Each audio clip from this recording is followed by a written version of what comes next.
Hello and welcome to this episode of the Fortnightly Dispatch, brought to you by the Baker Street Irregulars.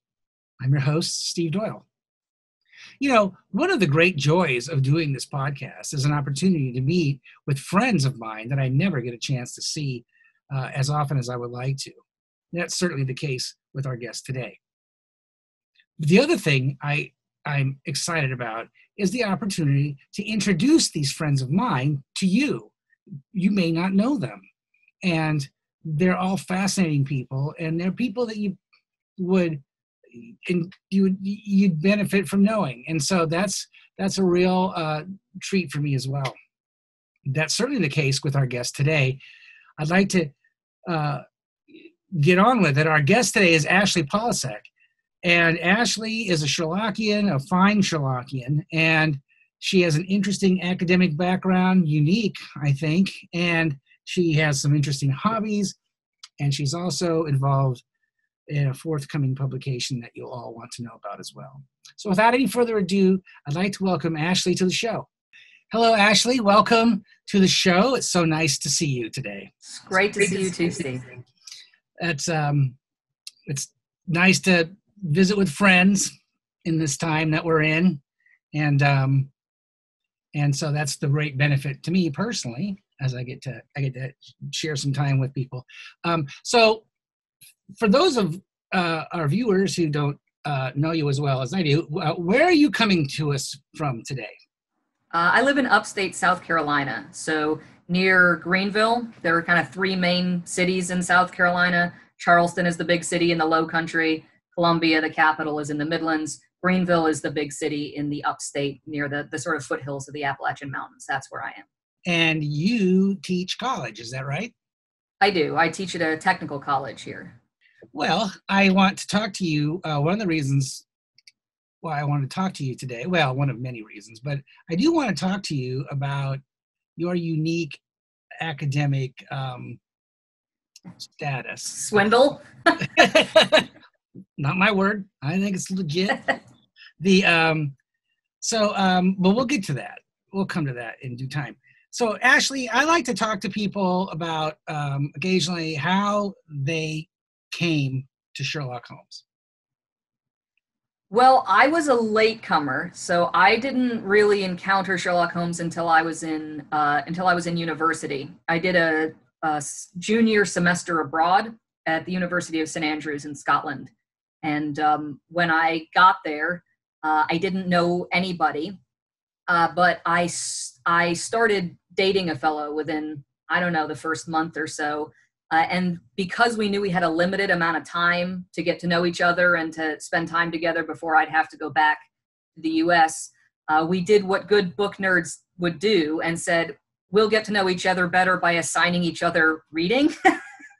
Because I guess that's the kind of people we were. I assigned him P.G. Wodehouse, and he assigned me Sherlock Holmes. So I went down to a corner bookstore, and I paid £3 for a collection of the complete short stories, and I would read them under my bed covers every night by flashlight, and then we would have that and other things to talk about the next day.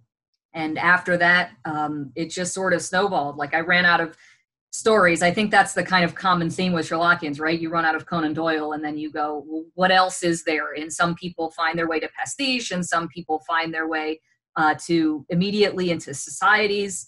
Some people go to adaptations. That's what I did because I was working on a bachelor's degree in radio, TV, film. So that was already kind of where my interest was.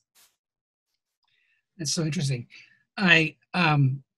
Well, he got a good deal too because you gave him Wodehouse, so that's yeah. No, we both won. We both did a good job. That's great. So I'm interested in. Okay, so you were studying radio and television, mm-hmm. and you fall under the spell of Sherlock Holmes, and now you blend them together, and. So where did this take you academically? So when I got back from Scotland, I still had a year left to do, and I was still on track to go into television production. That was really what my plan was. I did an internship in New York City. I worked at Rockefeller Center. That was my plan. And I think I was maybe, I don't know, 3 weeks away from graduating. And I called my parents in tears I was sitting on a bollard in Columbus Circle. I remember it so well. And I said, I don't think I want to do this. I think I want to go get a master's degree and be an English teacher. This was after, 4 years of expensive private. Now you realize that? Right, now I find out. And they were so supportive. But I couldn't afford to stay in New York, which I love New York. I would love to live there, but I couldn't afford to stay there and do graduate school. So I moved back home. They happened to live here in upstate South Carolina within commuting distance of Clemson University. And I went to the campus. I knocked on doors of the faculty and I said, look, this is what I would like to do. Do you have any spots open? I mean, I was way past the deadline to apply for the program. And they just, I don't know why, but they let me in, and I started my master's degree in English. So I'd done bachelor's degree in radio, TV, film with always an underlying love of literature, and then a master's degree in literature with always an underlying interest in television and film. An adaptation was the kind of natural connecting point, and Sherlock Holmes was the interest that I had. So I did my master's thesis on adaptations of Hound of the Baskervilles, and found that there was so much more that I wanted to look at rather than what all of my cohort were so sick of their subjects by the time they'd written a master's thesis on it. And I went, there's so much more I couldn't even talk about here, just narrowing it down to Hound. So I explored where you could get a PhD in adaptation studies. And there's a few universities that have faculty who do that, but there was one university in Leicester in England that actually had a dedicated center for the study of adaptations. And so I went there. I said, look, I want to do this work on Sherlock Holmes. What do you think? And they were excited about it. They let me in, and that's what I did. So it is literally a doctorate in Sherlock Holmes. I mean, in Sherlock Holmes adaptation. Yeah, I mean, what's on the certificate in my office is, Doctor of Philosophy in English, but 100% of the research and work I did to earn that degree was Sherlock Holmes adaptations. So going to conferences, publishing papers, contributing to books, and then of course my doctoral dissertation. That's pretty good. It's a good racket if you can get into it, right? Nobody told me I couldn't do a PhD in Sherlock Holmes, so I'm just going to do what I want. Right. Well, that's my whole philosophy. Right. Why not? You've only got one shot. Why go through life being bored? Who says I can't do that? Exactly. So you know me. That's great. Yeah. Anyway, great. So that is really cool.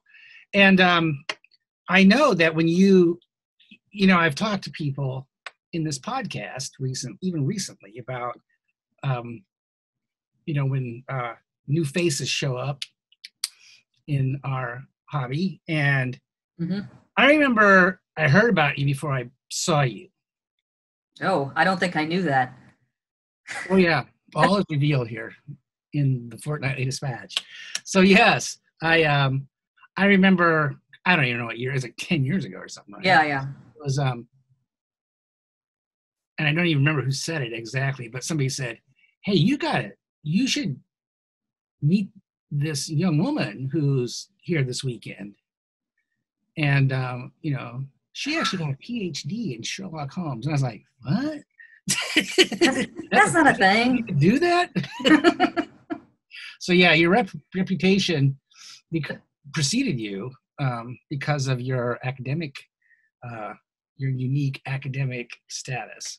Mm-hmm. And so I find that really, I think it's really cool and really interesting. And I'm jealous because you did that. And yeah, there are precious few of us who have managed to make Sherlock Holmes our actual careers.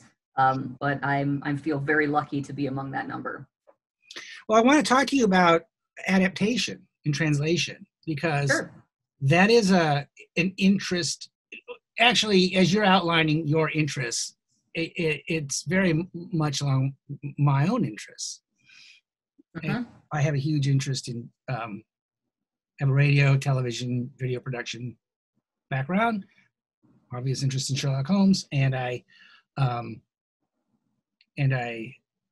one of a number of areas of specialty interest in collecting is Sherlockian cinema, and by that I mean television.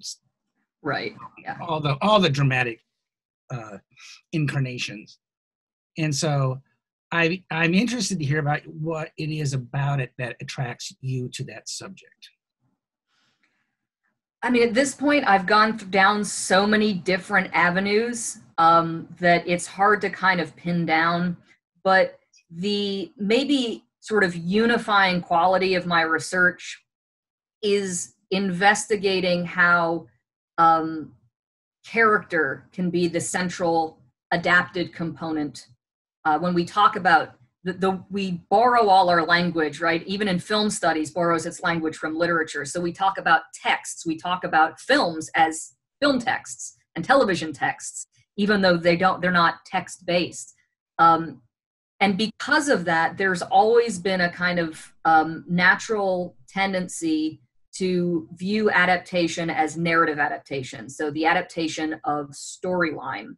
And I'm interested in how we connect not as much to plot as to character, and the Sherlock Holmes character as a kind of translatable mechanism. And it makes him so elastic because you're not bound to the story. You can translate the narrative, you can do Hound of the Baskervilles, but why is it that there are so many versions of that story and we don't, we keep adapting it? It's because you can keep doing it in different ways because the character means something different to audiences in 1939, then 1959, then 1965, and so on. And I'm interested in how that character sort of gets molded to fit a particular cultural space. Mm-hmm. That says about us and how we interpret him and how we interact with the character at different times for different reasons in different ways. That's really kind of the through line of my work. That is so interesting to me. In fact, that's my own interest in these dramatic. Why aren't they all just the same? You're telling the same story, Right. Why aren't we bored with it? Right. And it's a case. And for myself, it's time and culture. And also the actor that portrays, because I think that character mm-hmm. means something to this actor that it may not mean to this actor. And absolutely. That's also an influence on how that character shows up in this version. Yeah, and there's a whole area of, an academic discipline called performance studies. And that is... my work in adaptation studies is such a kind of weird kind of hybrid discipline. The mm-hmm. first 10 years I went to the Association of Adaptation Studies conference, the big international conference for people in my field. The kind of main underlying question was always, are we actually our own field, or is this, just a part of something else? And I'm not kidding, it didn't matter if these were the people who wrote the foundational texts in adaptation studies. Every paper begins with, well, I'm not an adaptation studies scholar, but nobody called themselves that. So we pull from all these different areas to try to inform what we're doing. So a bit from literary analysis, television studies, production studies, performance studies, narratology, translation studies, all of these different things are little pieces that are cobbled together to try to inform this discipline. And different people in the field kind of draw in different ways, but I find that performance studies and kind of in character embodiment, celebrity studies, those things can be really interesting to look at. I also remember you spoke at one of the Gillette to Brett conferences, I think 2 back maybe. Some really clever person invited me to speak there. Who was that? Well, whoever that was. Who was that? I'm grateful because it was great. I remember it wasn't just performance or culture. You were talking about there was also the technical Yes. limitations, which were also kind of dictating the way a story is being adapted to the screen. Yeah, that paper was drawing primarily from television studies, and the idea of the importance of space and technology and in broadcasting, particularly early broadcast television, and how what I thought was interesting was, particularly with focus on television, how different kinds of technologies and spaces for broadcast informed how the story was told. So I looked at different adaptations of the Six Napoleons, 3 versions, and so they were, 1960s, 1980s, and 2010s. And each of those is a really distinct era in British television broadcast technology, and could see, once you started to unpick it, how the technology informed how the story had to be told. Because I think, when most people aren't scholars of television, and that's perfectly fine, and they're going to watch these things because they care about Sherlock Holmes and they're interested. So we all go in with high hopes and watch the new thing, and then we either love it or we love to hate it. Maybe this is the one, This is going to be the one. This one. Or you see one production still, and you're like, I hate it already. I will die on. Doesn't matter. But I think that look at you, Will Ferrell. and yet there's a whole little corner of Sherlockian fandom that is devoted to that film.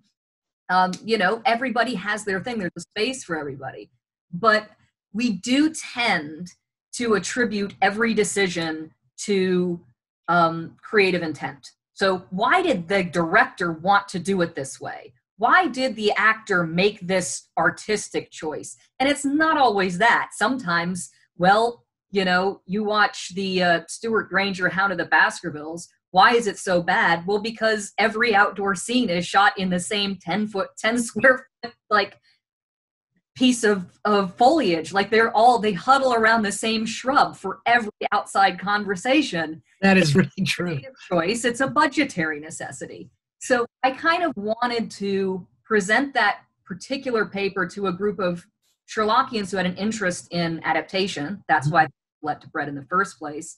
And maybe get people to kind of look at the next adaptation they saw in a slightly different way and say, I wonder what made them choose to do this, not why did that jackass not read the canon, which I think is a primary Sherlockian impulse. Right. If they read the canon more, it would be better. And it's not always that. Well, it's interesting. It does make you kind of wonder what a production with, where sky's the limit money-wise, and, director has read the stories. Mm-hmm. And, if you remove some of those kinds of barriers, what the outcome would be. And yet it would still be informed by a particular time. It'd still be made for a particular audience. If you're going to say, well, what if you gave the Baker Street Irregulars an unlimited budget and they could cast anybody they want and they don't have to have any return on investment? It's for an audience of them. What is the Sherlock Holmes adaptation that they would make? To say. I suspect they would never agree on anything because everyone wants a different thing. That's true. And, it's more or less impossible to predict what that would look like because there are always going to be constraints, artistic constraints and, embodiment constraints. What can the actor actually do? If you want your Sherlock Holmes to be able to do literally anything and go literally anywhere, well, then make it animated. Then you can do whatever you want, but that's going to displease other people, right? So. Exactly. That's exactly right. It's an endless place for exploration. Well, while we're talking about adaptations, because sometimes adaptation just is not an adaptation of, I'm going to take Hound of the Baskervilles and do my, my new version of it. Sometimes it's more of it's a looser translation. I'm not even quite sure what the word is, but where Appropriation is the word we use. appropriate, maybe yeah, that's good. You know, and let's talk about Enola Holmes, because you were a technical director, or I'm a technical advisor Yeah. on the soon to be released Enola Holmes film, which I think looks absolutely like a blast. So I think it's going to be a lot of fun. it looks it. I mean, sometimes that kind of thing's not my personal cup of tea, but I'm strangely excited about seeing this one for some reason. That seems to be the chatter. People seem to be excited about it. It might just be because people really like to look at Henry Cavill. I'm not sure. Well, that's not my reason, although he was a great Superman. So you say. No, I think that what's her name? Millie Bobby Brown. Millie Bobby Brown is a great actress. I think really talented. And Stranger Things. Yep. Huge fan. And so, I don't know, it just looks fun. I just think it looks like a blast. And the trailer was really... yeah, and I think that's kind of maybe why people are more excited about it, is actually because it is an adaptation of pastiche. It's an adaptation of really an appropriative pastiche, because Nancy Springer's books really aren't about Sherlock Holmes. They're about Enola. And they're set in that world, but they're not trying to like mimic a Conan Doyle voice. They're really Enola's stories. And maybe that kind of gives a little bit more permission for the film to not have to adhere so much to a kind of fidelity to the canon, which can be a real, a lot of Sherlockian craws, as it were. I think if you go in knowing it's not the canon, you go in knowing it's something else entirely, you kind of free yourself maybe to be a little bit more open-minded and enjoy it more. But yeah, it's I think going to be a really fun film. It looks great. So what was, so how did your involvement with it happen? As the years have gone by, I've found that more and more people find me, and I'm not entirely sure how everybody finds me all the time. I must just be like really Googleable. A fellow who was working at Legendary and who was attached to the project in its early stages. So this was when it was, Millie Bobby Brown was involved, but nobody else was cast yet. Jack Thorne was attached to do the script, but that was really it. Like, they knew that a director hadn't been announced yet. It was really early. He sent out some sort of feelers. He sent a direct message to me on Twitter, and he also sent out an email to the main account for the Baker Street Babes. Mm-hmm. And so I kind of ended up being in the midpoint of both of those communications. So I said, well, here are my credentials. Thank you for reaching out. He was particularly interested in having the opinion of a young woman. At this point, it wasn't like we want you to work for us. It was just, I'd love to talk to you a little about these stories if you've heard of them, just to kind of get a little bit of input from somebody who we would like to have a female perspective from a female Sherlockian, since the main character is a young woman. Makes perfect sense. And I said, that sounds great.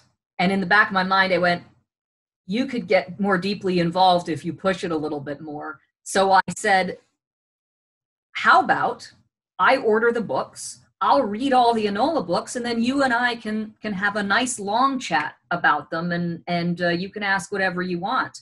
And he was so excited to that I was volunteering to do that I managed to kind of like keep offering to do things until the point where it became, well, would you like to be a consultant on it?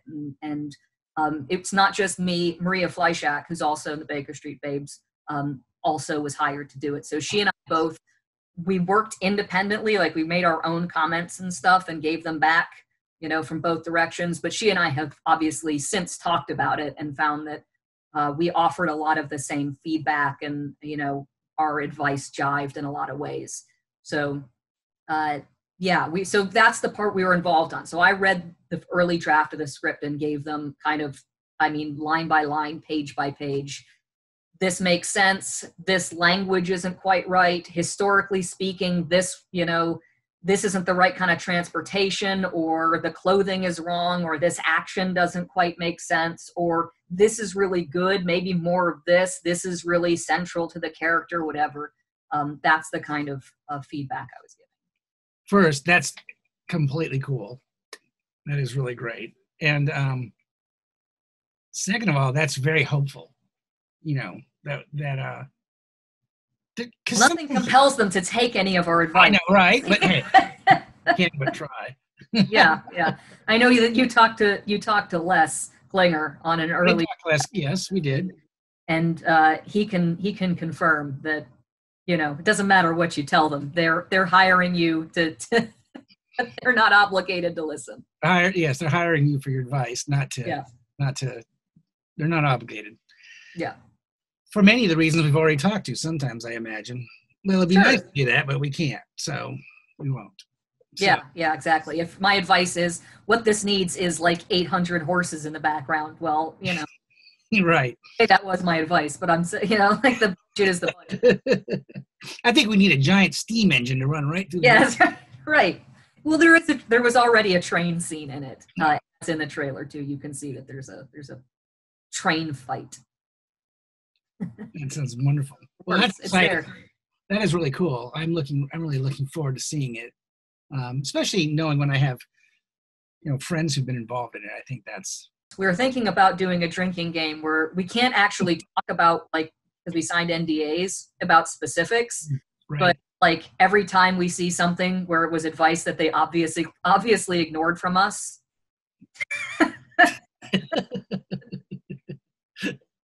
That is funny. Hey, Ashley, let's take a break for a minute. I got my eye on the clock. We have to get a word in from our sponsor.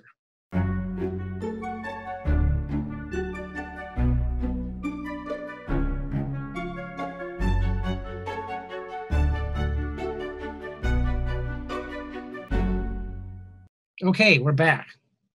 Well, I also want to talk to you about one of your, briefly, about, I see these very impressive looking swords in the background. Yeah. And I know you, and I know that you are, you're quite adept at swordplay, and something I don't really know anything about, but I know it's extremely cool. And so what's up with the swords, Ashley? Well, so here's the thing about me. I've never been an athletic person. I was a band nerd, and holding up my trumpet and marching in marching band was as athletic as I got all the way through school.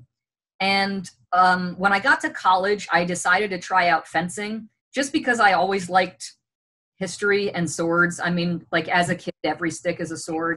I think a lot of people are like that, and I was always like that. And sport fencing was fun, but it's all really constrained by a lot of very rigid rules and regulations. And I enjoyed it for what it was worth. But of course, when I graduated from college, I stopped doing anything motion involved at all. I just sat and read books. And I was sort of nearing 30 and going, if I don't start moving now, I'm going to be in real trouble in 10 years. So I tried to get back into fencing. And what I found was near me is something called a HEMA school. HEMA is Historical European Martial Arts. Basically, you, if you're a HEMA practitioner, you study the sort of historical manuscripts and treatises that were written about any kind of martial art, which primarily in my study is 15th and 16th century swordplay, which is what these weapons are meant to replicate, German and Italian. And then you try to understand what the treatises were saying, which is not always easy because some of them are like written in code and some of them are like poetry and some of them assume you already know what you're doing and we're just telling you a couple of secret tricks. And preferably you get with other people and you work on training and trying to learn these techniques and basically recreate the art of historical swordsmanship. So I've been doing that for about 6 or 7 years now. I do it competitively. I'm a tournament fighter. Primarily, these are my weapons. So the tall one here is a two-handed sword. That's a long sword. And the shorter one here is called a side sword. So that's the tall one is the one I generally compete in. I'm pretty good with that. I've been doing that for the longest. The shorter one, I actually teach that system to others. So there's the dog. I knew he'd make an appearance. So sword on its own, sword and dagger, sword and shield. I've just started teaching, and it's really fun. And I mean, it's like the nerdiest athletic thing you can possibly do. It fortunately doesn't involve anybody throwing a ball at me, which I will never catch. And I was gonna say, I mean this in a good way, because I am in complete sympathy with everything you're saying. The band nerd, all that, the whole deal. Yep. So it's like, this is extremely cool, but it's also like this, like the nerdy intellectual version of martial arts, self-defense, fighting. It's like, I'm not just going to do that. I'm going to make it into a thing that you study and you research, historical research, which I think that's awesome. It's on brand, right? It is on brand, indeed. I mean, the thing is that when we think of martial arts, we tend to think of Eastern martial arts, right? We tend to think of, kenjutsu and judo and karate and so forth. Those are living traditions. The people who are practicing those things now learn them from people who learn them from people who learn them from people in an unbroken line. This stuff died. So we're having to restore and recreate what we think it was probably like, because, there aren't teachers who learned it from teachers who learned it from teachers and so on. So that's, the nerdy study part of it is a lot of the appeal. Hitting your friends in the face with a steel bar, just, that's the sprinkles on the cupcake. Yeah, I remember that.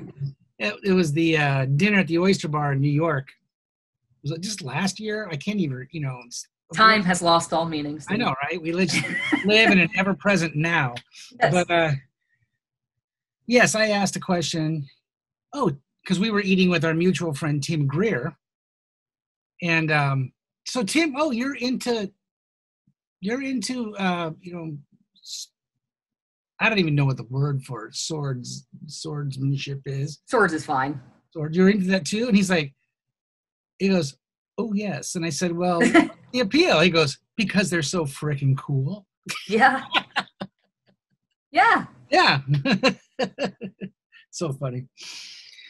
Well, anyway. Yeah, I'm still waiting, by the way, because everybody in the Sherlockian world, my thing is adaptations. And so that's always the invitation I get to speak or to write a paper, an article, whatever. But I'm waiting for somebody who's organizing an event to ask me to do a presentation on the martial arts of Sherlock Holmes. So if you're out there, event organizers, I'm ready. There you go. Yes, I'm blogging that away for future reference. Just saying. So, so I want to also talk to you about just the community that we share. How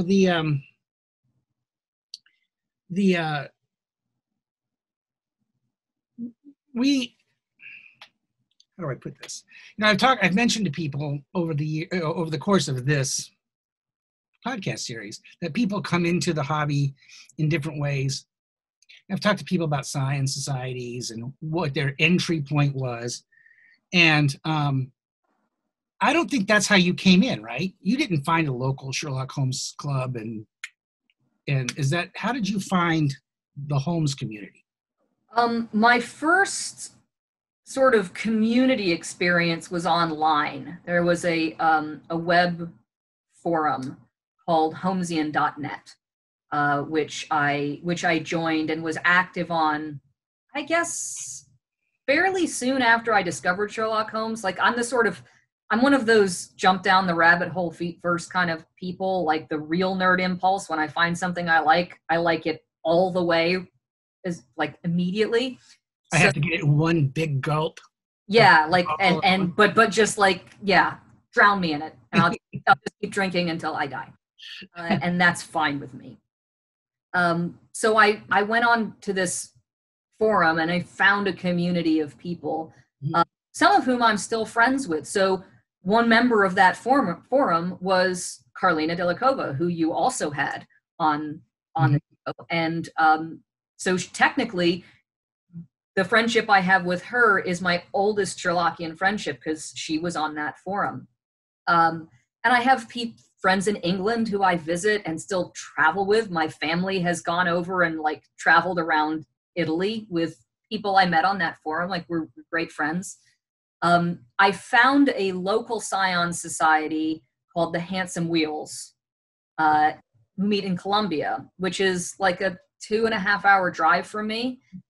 And I for about, I don't know, maybe 8 months or so, when I was first sort of starting out as a Sherlockian, I would go to their meetings, and they were very welcoming and very, nice. And it kind of gave me an insight into the kind of structure of a Scion meeting, right? You go and there's a quiz and there are toasts and papers and so forth. And I enjoyed that, but it was at a time where it wasn't terribly convenient to just keep traveling that far. 2.5 hours, right? 5 hours. Yeah.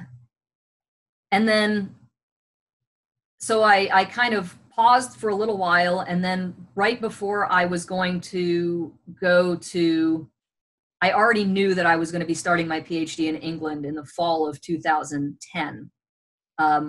So in the fall of 2009, I went, oh, well, I understand there's this big meeting in New York. I'll just go to that. Because again, feet first, right? It didn't ever occur to me that there is a progression where you go and you meet like 5 people, and then maybe you go to a bigger meeting, and then eventually you go to the BSI weekend. I was like, I'm just going to go to that and meet all the people now. This is great. Well, there's no rule, right? Well, of course not. And that's the thing, is that, again, it's a theme in my life. Like, nobody would ever tell me I can't do that. And even if they did, I don't care. So I went to the BSI weekend and just joined in as many things as I could and had conversations with people. And it wasn't like you go in and go, oh, this is nice. These, I like these people. These are my people. I mean, I immediately fell in love with people there. These were, everybody was welcoming. At every single event, there was somebody who just kind of gathered me in and met me. They knew me for 5 minutes, and that was enough for them to then introduce me to everyone else. And it was like one event after the other. And it was supposed to be something that I was just going to do as a lark one time. And after I did it, I was like, well, I'm never going to not come to this again. This is the best thing. These are the best people. I love them all. It's funny because I think that's about the time someone said to me, hey, you got to meet her, Well, yeah. And I don't think I did meet you in New York. I think it's been a decade, but yeah, I don't. But it was like that, and then it was, I think, in Minneapolis, maybe at that conference, because I think that was the first time I talked. UCLA. It might have been UCLA. No, I wasn't UCLA. It was in Minnesota. I think it was in Minnesota. Because I wasn't in Minnesota. Who knows where it was then? Could have been anywhere. Second time we were at a mutual event. Right. That comment that someone made was in my head. So I thought, well, I'm not shy. I'll just go talk to her. Say hello. That was good. And here we are 10 years later talking on Zoom. Yeah, no, so I love it. There are so many entry points. And that's not to say that the BSI weekend is the end-all be-all of events either. There are plenty of Sherlockians who have all their Sherlockian relationships online, and they're very happy in those relationships and in those communities, and they're very fulfilling too. And I'm very much a everybody gets to enjoy the thing in the way that makes them happy. I happen to love traveling. So my local Scion society, even though I live in South Carolina, I consider my sort of official Scion memberships to be the Diogenes Club of Washington, D.C., Sons of the Copper Beaches in Philadelphia. So I fly up to Philadelphia. It's the most expensive dinner I do every year. I do it twice a year. Fly up on a Friday after work, have dinner, have breakfast the next day, and then fly home again. And then I love it there. That's a great group, by the way. It is. It's wonderful. Yeah, the atmosphere there is so fun. It is a group built on, whiskey and heckling mostly, which is really just my cup of tea. Plus, you have to get in earlier next time. We'll go with Bob Katz and Ray Betzner to have mussels at Monk's. I don't know if you've done that yet, but it's no. Well, see, now nobody's invited me, but now invited. You'll never be rid of me now. Consider this an official invitation. I'm taking it. All right, great. Well, I also, where do you see? How do you see do you see the community evolving at all? I mean, how do you see it going? I would have been hard pressed to imagine that that so much of the Sherlockian energy and activity would have been migrating out of necessity, obviously, to the internet. Yeah. And there's been some real thought and conversation among some of my friends and peers here that, what is this going to, does it just go back to normal? Or are we, is there going to be, are we adapting? I think that adapting our own culture here into something that we can't even anticipate yet. That's something I wonder about. Yeah, I mean, I don't. At this point, at this stage of month 92 of the year 2020, I hesitate to make predictions about anything more than about 7 seconds in advance of where I am right now. But I think there's always going to be a space for face-to-face interaction. I think that, I personally, every time one of the face-to-face events got canceled, starting from March and then April and then May and then, conferences over the summer and then, the Sons of the Copper Beaches in October and then the BSI weekend, every single time it was heartbreaking to me. And every time I think about it, it's heartbreaking because I want to be in a room with the people I love.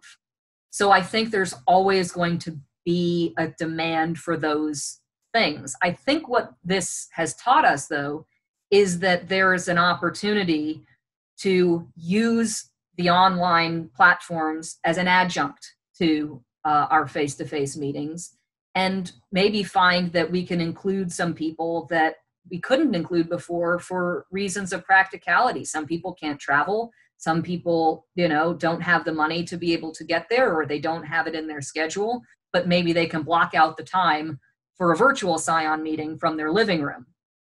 And right. I would hope that we wouldn't simply replace the face-to-face meetings with virtual meetings. I don't think that that's likely. I don't think that as a people, that's who Sherlockians are. Because right. I don't either. We like the camaraderie of a kind of dimly lit room and, sound of ice melting in glasses and the smell of fancy cigars and snarky jokes and have you read this thing? Here, I got this, and share what is this artifacts. Yeah, what is this? This is exciting. But we'll always want that. But this is, an extra. It's a bonus that we can tap into to accomplish more and to reach more Sherlockians and to widen our community and widen our reach and be more accessible and available. And if the right people are behind it doing that, I think it can be great, but I can't wait to be in rooms again, I know, right? Snarky comments to people. Can't wait to go to the oyster bar again. Oh, yeah. Soon. Well, actually, that's about it. We're about out of time. That was 45 minutes down like that. So I want to I want to maybe before we leave, I just want to say, do you have anything Sherlockian on the horizon? Um, You, I mean, Always. So the personal project I'm working on is a book for Wessex Press, those wonderful folks. That is going to be an analysis of every extant screen adaptation of The Hound of the Baskervilles. So not a production history. A lot of people have done that work already. I'm grateful for their research, but really analyses of the films themselves as films, television programs as programs, how the adaptations function, their good points, their weak points, what makes them interesting, what makes them tedious and boring, all that kind of good stuff. So I'm looking forward to. that sounds wonderful. Doesn't that sound fun? Doesn't that does. sound like fun? I can't wait to read that one. Me too. I have to write it first before I can read it. Okay. I'll do that. So that, and then continuing work on the Conan Doyle Review, which is the academic journal we kind of previewed at the BSI weekend in 2020 in January. We released a very brief limited run special issue. Because of things that have been going on with COVID, we've been a little bit paused and behind in getting our infrastructure worked out, just because our executive team we all work in academia and in education. And those are, we've been forced to make some rapid changes in terms of our job structures. So that's had to kind of take precedence. But we're still working on the Conan Doyle Review. It's still going to exist. We're still looking forward to publishing some wonderful scholarship on Arthur Conan Doyle and his works and life. I don't want to leave before I ask another question about that publication. Mm-hmm. So what is the I know it's Conan Doyle centric, which I think is great. And but is it what's the tone that it's going to take? Is it very... It's an academic publication. So I think that we have a lot of publications already that cater to, I don't want to say a lay audience, because a Sherlockian audience tends to be a very informed and intellectual audience. But there's a sort of second space that's specific to the kind of research that gets published after a peer review process. So we don't want to be bogged down. My aim is to make it so that the material in the journal is readable for people who don't have discipline-specific expertise. So it's going to be interdisciplinary. So you should be able to, jump in, and if there's an article that's about Conan Doyle and his medical practice, you shouldn't have to be a doctor to be able to read and enjoy and learn from that article. So that tone, but at the same time, it's not a place for, creative writing and that kind of thing. It's not really a place to review pastiche or anything along those lines. New editions of Conan Doyle's works, particularly if they're scholarly editions or annotated editions, those sorts of things we would review. Books of scholarship on Conan Doyle's works we would review, but that's really the space we're trying to occupy. And I think it's an important space, particularly because it's been vacant. So I think that there's work for us to do there that hasn't been done yet. We don't want to step on the valuable and important work that's already being done by journals, by, the Baker Street Journal and the Sherlock Holmes Journal, and the journals that get published in, by Sherlockian societies or the Magic Door or anything like that. We don't want to step on other people's space, but we think that there's a scholarly space to occupy. I know many, if not most, Sherlockians really aren't that interested in Conan Doyle's or work beyond Holmes, but it's their loss, because I think there's a lot of interesting material there. And I think there is too. And you know what? If you're not interested in his other work, that's perfectly fine. But we want to make a space for people who are, and also to try to provide a space for people who are not Sherlockians, but who have an academic interest that touches on something associated with Conan Doyle, to be able to bring their work and collate their work in a single place, because those folks are publishing in discipline-specific journals and they never talk to each other. I don't talk to people who are writing about Conan Doyle in medicine or Conan Doyle sports efforts or anything like that, because that's not my academic specialism. But I would imagine that what they have to say would be interesting and informative to me. So I'm looking forward to reading and publishing that work. Well, I think it sounds great, and I wish you and your who is working on it with you. The senior team is me and Dr. Kate Bromley and Mary Alcaro. Okay, great. Well, I wish you all luck on that. I'm looking forward to it, to getting it. So appreciate it. That'd be lovely. Well, Ashley, I think it is time for us to go now. This has been great. I want to thank you very much for spending time with us today. This has been absolutely my pleasure. Thank you for having me, Steve. Thanks for coming on, and I look forward to seeing you again sooner than later. So until that day, take care and stay in touch, and we'll talk soon. Absolutely. And that's it for this episode of the Fortnightly Dispatch, brought to you by the Baker Street Irregulars.